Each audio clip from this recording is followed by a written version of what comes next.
오늘 하나님의 말씀은 사도행전 2장 32절에서 36절 말씀입니다. 우리 함께 읽겠습니다. 이 예수를 하나님이 살리신지라 우리가 다 이 일의 증인이로다. 하나님이 오른손으로 예수를 높이시며 그가 약속하신 성령을 아버지께 받아서 너희가 보고 듣는 이것을 부어주셨느니라. 다윗은 하늘에 올라가지 못하였으나 친히 말하여 이르되 주께서 내 주에게 말씀하시기를 내가 내 원수로 내 발등상이 되게 하기까지 너는 내 우편에 앉아 있으라 하셨도다 하였으니 그런즉 이스라엘 온 집은 확실히 알지니 너희가 십자가에 못 박은 이 예수를 하나님이 주와 그리스도가 되게 하셨느니라 하니라. 아멘. 오늘은 부활절입니다. 여러분, 부활의 기쁨이 여러분에게 넘쳐나시길 바랍니다. 네. 예수님 하면 제일 먼저 어떤 그림이 떠오릅니까? 어떤 분은 말구에 계신 아기 예수님이 생각날 수 있을 것입니다. 또 어떤 분은 그림에서 제일 많이 보게 되는 것이 목자이신 예수님, 어린 양을 이렇게 안고 있는 그런 예수님의 그림이 생각난 분도 있을 것이고, 어떤 분은 십자가의 예수님, 십자가에 계신 예수님이 생각나실 겁니다. 또 어떤 분은 문을 두드리고 있는 예수님, 여러 가지 이미지가 떠오르겠죠. 그 중에서 우리 속에 제일 먼저 떠오르는 그 이미지가 내가 생각하고 있는 예수님의 모습일 확률이 크죠. 그러면 이제 초대교회 사람들은 우리는 여러 가지 종류의 예수님을 알고 있는데, 초대교회의 사람들은 어떤 예수님을 가장 먼저 떠올렸을까라는 것입니다. 초대교회에서 가장 강력했던 예수님의 이미지는 부활하신 그리스도로 하나님 우편에 앉아 계시는 주님의 모습이었다라고 합니다. 부활하신 그리스도가 하나님 우편에 앉아 계시는 그 모습, 그것이 그 초대교인들에게 있어서는 가장 강력한 이미지였다라는 것이죠. 이것은 아주 중요한 사실을 말해주고 있습니다. 제가 말씀드렸던 예수님의 여러 가지 모습, 우리가 쉽게 생각하는, 우리가 제일 일반적으로 생각하는, 그리고 온유하고 사랑 많고 아기, 평화, 이런 모습은 사실 초대교회에서는 그렇게 크게 중요하지 않았던 것 같습니다. 예수님을 직접 본 제자들이 아니라 그들을 통해서 예수님의 복음을 들은 자들인 초대교회는, 또 그 초대교회가 이제 막 시작되었기 때문에 또 믿지 않는 자들 속에서 박해가 있을 거 아니에요? 그런 어려운 상황 속에서 교회를 만들어가고 세워가고 있는 이 초대교회에서는 무엇보다도 사망을 이기고 부활하셔서 하나님의 우편에 앉아 경배를 받으시는 예수님이 그들이 만난 예수님이라는 것입니다. 성탄절의 아기 예수님이나 십자가에서 고난당하신 예수님은 예수님의 사랑을 의미한다라고 하면, 그래서 그것을 사랑의 하나님에서 사랑이 많으신 예수님을 좋아합니다만, 반면에 부활하신 예수님, 하나님의 우편에 앉아 계신 예수님은 예수님의 권능, 승리를 의미하는데, 현대에 와서는 상대적으로 사랑의 예수님보다는 좀 의미가 많이 약해져 있는 것도 사실입니다. 그런데 여러분, 교회가 왜 생겼느냐? 어떻게 교회가 생겼을 수 있느냐? 그것은 예수님이 다시 사셨다. 분명히 십자가에서 예수님이 죽었는데, 근데 그 예수님이 다시 사셨다라는 믿기 힘든 이 사실 때문에 생겨난 것입니다. 그러기에 우리에게 있어 성탄절의 의미가 중요한 것보다 어쩌면 더 부활절의 의미가 중요하다라고 생각할 수 있습니다. 오늘은 부활이라는 우리의 일반적인 상식으로는 죽은 자가 다시 살아난 거잖아요. 근데 우리가 일반적인 상식으로는 납득하기 힘든 이 이야기를 여러분에게 설득하려고 이 시간을 갖는 것은 아닙니다. 오늘은 예수님이 다시 살아나심, 부활의 의미를 두 가지 측면에서 말씀드리고 그 의미가 지금 살고 있는 우리에게 어떤 의미가 되는가를 말씀드리려고 합니다. 여러분, 예수님이 다시 사셨다. 이 부분에 대해서는 여러 가지로 증명할 수 있어요. 논리적으로 설명을 할 수 있어요. 그런데 우리가 알고 있는 어떤 상식적인 과학적으로 그게 가능하냐 아니냐 이런 것은 따질 수가 없는 부분이에요. 왜냐하면 기적이기 때문에 그런 거예요. 그렇기 때문에 예수님이 다시 사셨다. 이것은 결국은 우리가 믿음의 고백일 수밖에 없는 거예요. 그건 마치 하나님이 세상을 창조하셨다. 이것을 과학적으로 막 설명하려고 하지만 그건 되지 않아요. 결국은 뭡니까? 하나님이 세상을 창조하셨다는 것을 내가 믿음으로 받아들이고 내가 고백함으로써 창조주 하나님을 만날 수 있는 것처럼 예수님이 다시 사셨다, 예수님이 부활하셨다, 이것은 어떤 많은 논리로 설명하기보다는 결국 끝에 가면 그 사실을 내가 믿고 내가 부활하신 주님을 고백할 수밖에 없는 그런 영역이라는 거죠. 그렇기 때문에 굳이 이 시간에 예수님이 부활하신 증거는 뭡니다 라고 얘기할 필요는 없는 것 같아요. 이 시간 우리는 예수님의 부활하심을 다 믿는 자들이잖아요. 그렇기 때문에 더 중요한 것은 예수님의 부활하심이 무엇을 의미하는가, 그리고 오늘을 살아가는 우리에게 어떤 의미가 있는가를 더 살펴보는 것이 중요할 것 같습니다. 먼저 예수님이 부활하셨다. 이것은 뭐냐면 인간 예수, 지금까지 자신들이 그 당시에 사람들이 보았던 인간 예수가 하나님이 되었다라는 이야기입니다. 물론 예수님은 처음부터 하나님이셨죠. 그리고 인간의 모습으로 오신 하나님이셨습니다. 그러나 예수님 당시의 사람들은 그렇게 생각하지 못했어요. 그들이 보는 예수님은 자신과 똑같거든요. 아프면 아프고 또 화도 날 수도 있고 슬퍼하기도 하고 밥도 먹고 성경에는 없었지만 화장실도 갔을 거 아니에요?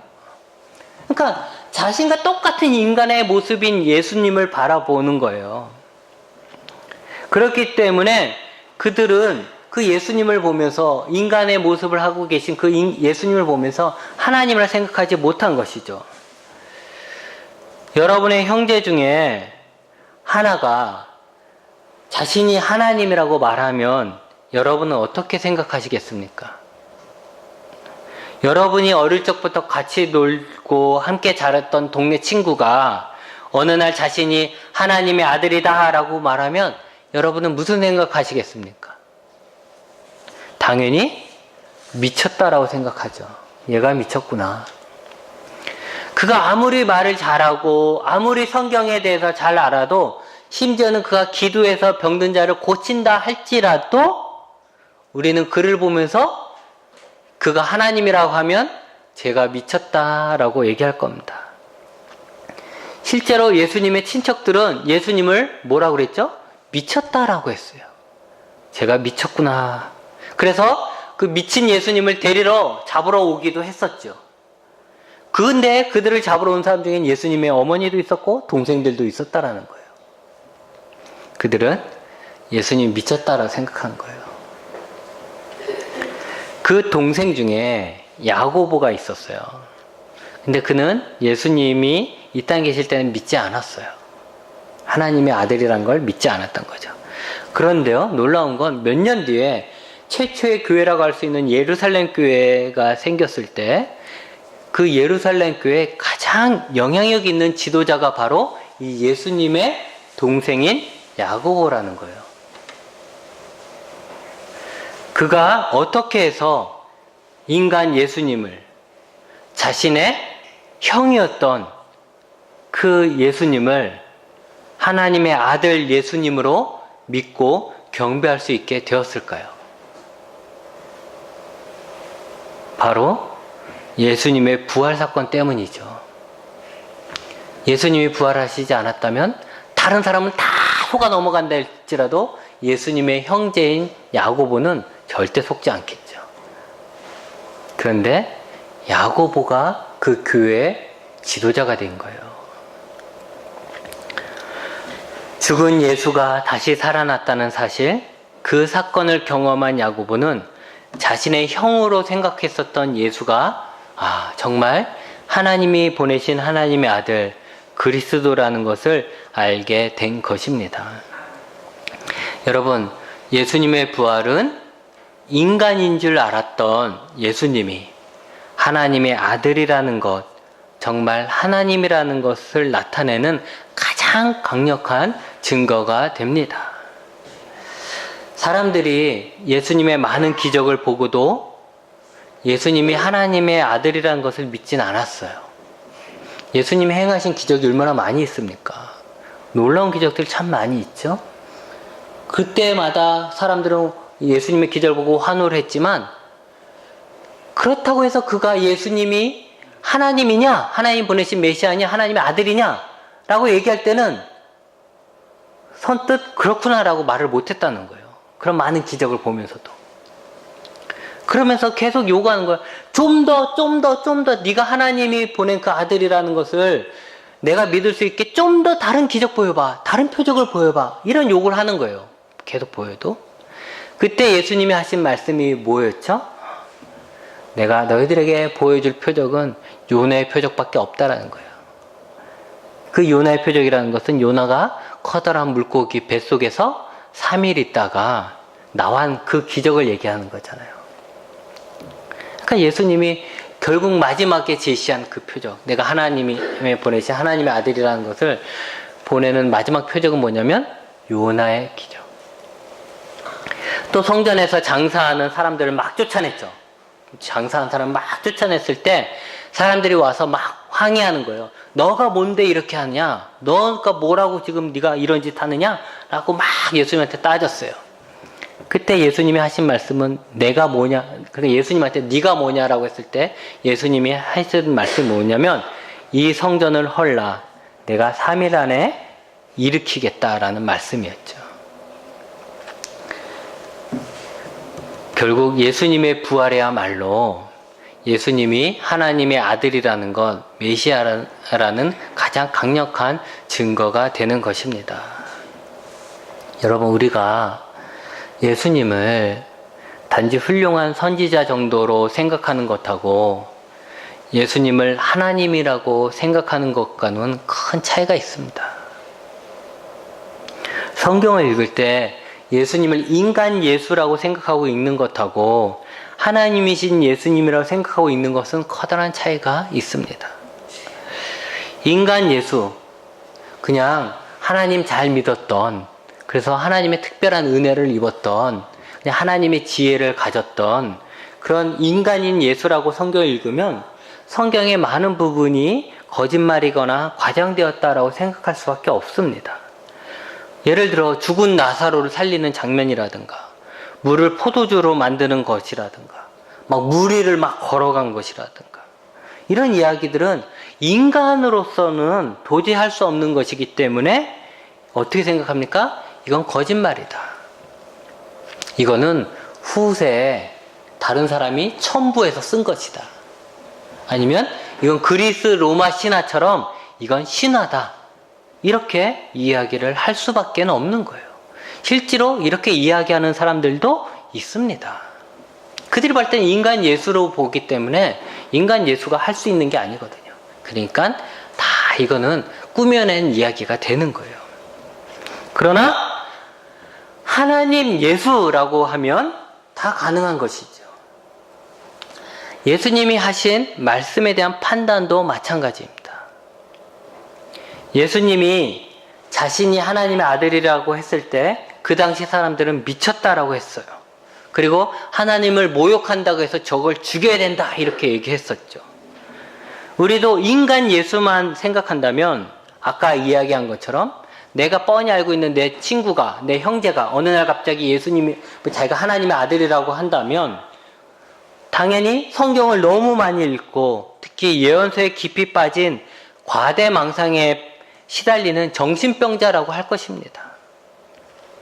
그러나 예수님이 하나님이시라고 한다면 이야기는 달라지는 거죠. 예수님이 하신 말씀은 다 옳은 것입니다. 예수님이 진리가 되는 거예요. 예수님이 하신 말씀이 어떤 과대망상증의 환자의 미친 소리가 아니라 하나님이 우리에게 주시는 메시지로 진리로서 우리에게 들리게 되는 것이죠. 여러분, 예수님의 부활, 이 사건이잖아요. 일어난 사건은 예수님이 미친 사람이 아니라 그가 참 하나님이었으며 그가 한 모든 말이 진리라는 것을 우리에게 증명해주고 있는 것입니다. 또 다른 예수님의 부활이 갖는 의미는 바로 승리입니다. 승리. 오늘 읽은 말씀 32절에 이 예수를 누가 살렸다고 그랬어요? 하나님이 살렸다고 그랬어요. 하나님이 이 예수를 살리신지라. 이 예수란 누굽니까? 그 당시 이스라엘 사람들이 알고 있었던 인간 예수예요. 36절에 보면 이 예수는 그들이 십자가에 못 박아서 죽인 예수입니다. 그들은 죽였어요. 근데 그 죽은 예수님을 하나님께서 살리시고 그를 주가 되게 하셨다. 임금이 되게 하셨고 그리스도가 되게 하셨다라는 거예요. 사실 거의 모든 사람에게 있어서 죽음은 끝을 의미하죠. 그리고 죽음은 패배를 의미합니다. 어떤 사람이 혁명을 일으키려고 했다 할지라도 그가 죽으면 그의 죽음과 더불어 그건 끝났다, 패배했다, 실패했다 이렇게 이야기를 하죠. 그래서 죽음을 당하면 패배한 것이에요. 그리고 그것을 누군가를 죽이면 그는 승리한 것이 된다라고 우리는 생각합니다. 그래서 예수님의 대적자들도 예수님을 십자가에 죽임으로써 자신들이 승리했다라고 생각한 거예요. 하나님이 아들이라고 막 저렇게 설치고 돌아다니고 우리를 괴롭혔던, 우리를 대적했던 저들을 결국 봐라, 우리가 죽이지 않았느냐. 하나님의 아들이라고 막 그렇게 했던 자가 결국 죽지 않았느냐. 그것도 십자가에서 죽지 않았느냐. 그러니까 그는 실패한 거고 그들을 죽인 우리가 더 센 거다. 우리가 승리한 거다. 이렇게 생각을 한다는 거죠. 사람들은 십자가에서 힘없이 죽은 예수는 패배한 자라고 생각을 했습니다. 그런데 죽었던 예수님을 하나님께서 다시 살리신 것입니다. 그리고 34절에 보면 하나님의 우편에 앉아 계신다라고 했어요. 하나님의 우편은 뭡니까? 하나님의 모든 권한을 위임받은 절대적인 자리라는 거예요. 하나님과 같은 자리라고 할 수 있는 거죠. 하나님의 우편. 이것은 모든 것을 아는 절대자. 그러니까 예수님을 부인할 수는 있어요. 그 당시에 이스라엘 사람들은 예수님을 부인할 수 있어도 그들의 마음속에 공통적인 건 뭡니까? 하나님에 대한 분명한 인식이잖아요. 그들은 하나님에 대한 인식은 똑같이 하고 있잖아요. 그러니까 모든 것을 아는 절대자이며 가장 공평한 심판자이신 하나님께서 예수님을 죽음에서 살리심으로 예수님의 손을 들어 예수님을 승리자로 만들어 주신 거예요. 사람은 예수를 죽였지만, 예수님을 그래서 패배시켰지만 하나님이 그를 다시 살려주심으로 말미암아 절대자이면서 심판자이신 하나님께서 예수님을 다시 일으켜 세우심으로써 예수님을 승리하게 하셨다. 이 이야기가 되는 거예요. 그러기에 예수님은 죽음을 이긴 승리자가 되시는 것입니다. 그렇게 놓고 보면 예수님께서 십자가에서 죽으셨던 것은 결국 승리하기 위한 과정이었던 것이죠. 만약 예수님께서 십자가를 버리고 도망갔다면 예수님은 정말 패배자가 되었을 것입니다. 그러나 예수님은 당당히 십자가의 죽음을 맞이하셨고 하나님은 그 예수님을 다시 살리심으로 예수님이 영원한 승리자이심을 세상에 선포하신 것입니다. 여러분, 그렇다면 죽으면 끝이다 라는 말에 우리는 속으면 안 됩니다. 죽으면 지는 것이고 사는 것이 무조건 이기는 것이다 라는 말에 속으면 안 되는 거예요. 죽음보다 더 강한 승리가 있습니다. 부활하신 예수님께서 그것을 증명하신 것입니다. 여러분, 예수님의 죽음이 모든 것의 끝이 아니라는 것을 분명하게 말씀하고 있는 거예요. 예수님께서 직접 부활하심으로 인해서 그 말이 사실임을 증명한 것입니다. 예수님은 이 땅에 계실 때 뭐라고 했습니까? 예수님을 믿는 자에게는 영생을 주셨다라고 하셨어요. 십자가에 달려 돌아가시기 전에 예수님을 따르는 자들에게 뭐라고 했냐면 예수님을 믿는 자에게는 영생을 주셨다. 이 영생이라는 것은 영원한 생명이죠. 예수님께서 다시 이 땅에 오실 때 모든 사람에게 부활이 있을 것이라고 말씀을 하셨습니다. 이 이야기는 본인이 부활하기 전에 하신 얘기예요. 그러니까 본인이 나중에 죽고 부활하심으로써 이 이야기를 증명하신 거죠. 그때 얘기하신 건 요한복음인데 선한 사람 즉 예수님을 믿어 죄사함을 받은 사람은 생명의 부활을 할 것이며 악한 사람 즉 예수님을 믿지 않아 죄사함을 받지 못한 사람은 심판의 부활을 하게 될 것이다 라고 예수님이 말씀하셨습니다. 그렇다면 여러분, 죽음이 끝이 아니라는 것은 오늘 우리가 어떻게 살아야 하는가라는 질문에 매우 중요한 단서를 말해주고 있습니다. 언젠가 제가 얘기한 것처럼 100m 선수와 달리기 선수와 마라톤 선수가 경기하는 모습이 같을 수가 없습니다. 100m 선수는 어떻습니까? 시작을 알리는 총소리가 나면 죽기 살기로 달립니다. 그러나 마라톤 선수는 총소리가 나면 어떻게 달리죠? 천천히 달립니다. 옆 사람이 자신을 앞질러 가도 신경 안 쓰고 자신의 페이스에 따라서 계속 꾸준하게 가는 거예요. 100m 선수는 단 10초에 자신의 목숨을 걸어야 돼요. 10초에 결과가 나기 때문에 10초에 죽어라 하고 뛰어야 되는 거죠. 그러나 마라톤 선수는 2시간 넘도록 뛰게 되는 거예요. 우리의 인생도 마찬가지라는 거예요. 죽음이 끝이라고 생각하는 사람은 죽음 이후에 영생을 생각하는 사람하고 같이 살 수가 없는 것입니다. 죽음이 끝이라고 생각하는 사람은 좀 더 오래 사는 것에 자신의 목숨을 걸어요. 내가 조금만 더 살아야지. 조금만 더 1년 더 살아야지. 2년 더 살아야지. 왜냐면 죽으면 끝이니까. 그러나 영생을 생각하는 사람, 영원한 생명을 생각하는 사람은 어떤 모습으로 죽음을 맞이하게 될까를 생각하게 된다는 거죠. 왜냐면 죽음이 끝이 아니니까. 죽음 다음에 하나님을 만나야 되니까 내가 죽을 때 어떤 모습으로 죽을 것인가. 내가 죽을 때 계속해서 하나님을 향해 있을 것인가. 아니면 내가 죽을 때 정말 추하게 죽을 것인가. 하나님을 맞으러 갈 때 나는 어떤 모습으로 가게 될 것인가. 이 생각을 하게 된다는 거예요. 그래서 죽음이 끝이라 생각한 사람은 어떻습니까? 이 땅의 것만 바라보는 거예요. 이 땅에 내가 살아있을 때 내가 지금 조금이라도 더 누려야 되는 거예요. 그게 나의 전부인 거예요. 그러나 영생을 생각하는 사람은 죽음 너머를 생각하게 되는 거예요. 더 긴 우리의 삶을 생각하게 된다는 거죠.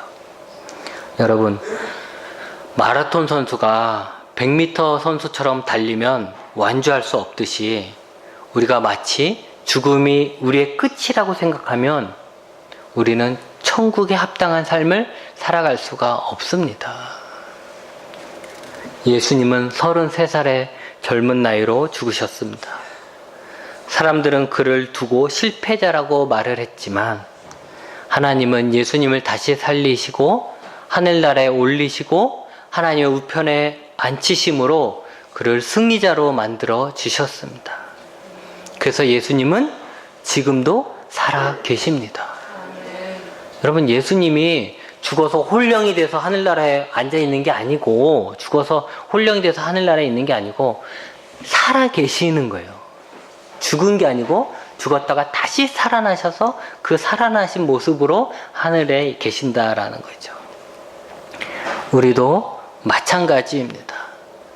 예수님은 이 땅에 계실 때 예수님을 믿는 자들에게 영원히 살리라고 말씀하셨습니다. 이것은 죽지 않고 산다라는 말이 아니라 우리가 이 땅에서 죽어도 그것이 끝이 아니라 하나님은 우리를 다시 살리실 것이고 우리도 하늘나라에 올라가서 그곳에서 영원히 살 것이라는 것입니다.